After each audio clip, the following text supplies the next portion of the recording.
Erokamana inyamil Center Dhiambo kuom ler ewi show ma Kisumu. Show en gima nochakore chon kod kinde mokalo show jopuonjre mawuok e skunde mathoth mokalo ne yuoro kang'e ni biro chalo nade higani. Kata kamano wadhi nyime. Johala e chiro matoi mantiere Kibra kwano lal maduong' bang' mach wang'o moko kuom kuondegi mag uso e chiro no otieno ma pi norugodo kawuono. Wachore ni masira mar mach nowuok bang' sitima lal e kar dak ma Makina, kaeto bang'e sitima ka noduogo to nomuocho mach e kar ohala moro mane jauso wiye owil ma ok oloro gige tedo matiyo gi sitima. Kata kamano nonro matut ewi majno ero to pod ok oyangi. Mach ma kamano bende ne omako moko kuom ute mag jodak machiegni kod chirono ma bende ne oweyo ka jodak eko ywago lal kaluwore ni ne ok ginyal reso mwandugi e majno. Moto tumeambiwa imeanza kuanzia stima zilipotea.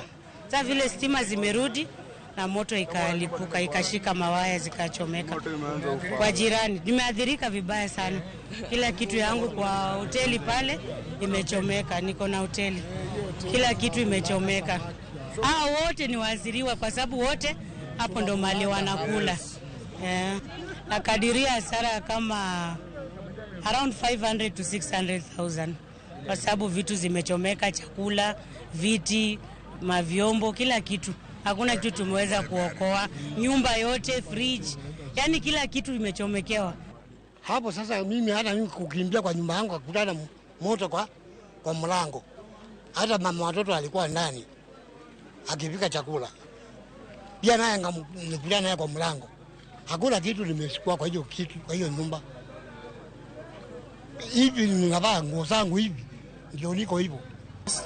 Watu wale wanapika chips, wakishapika wakati blackout ilienda hawakuzima vitu zao, so hiyo ndio imeanzisha moto. So we cannot blame Kenya Power. Kitu ingine tunashukuru sana wazima moto, wameweza kufika haraka, wameweza kuokoa at least. Leo watu wa Kibra Makina tumeona at least watu wa zima moto wamerespond haraka sana. So moto imeanzia tu hapa. Hata leo sikufungua, lakini nimekuja nikapigiwa simu nikaambiwa kibanda inachomeka. Mimi kukimbia kukuja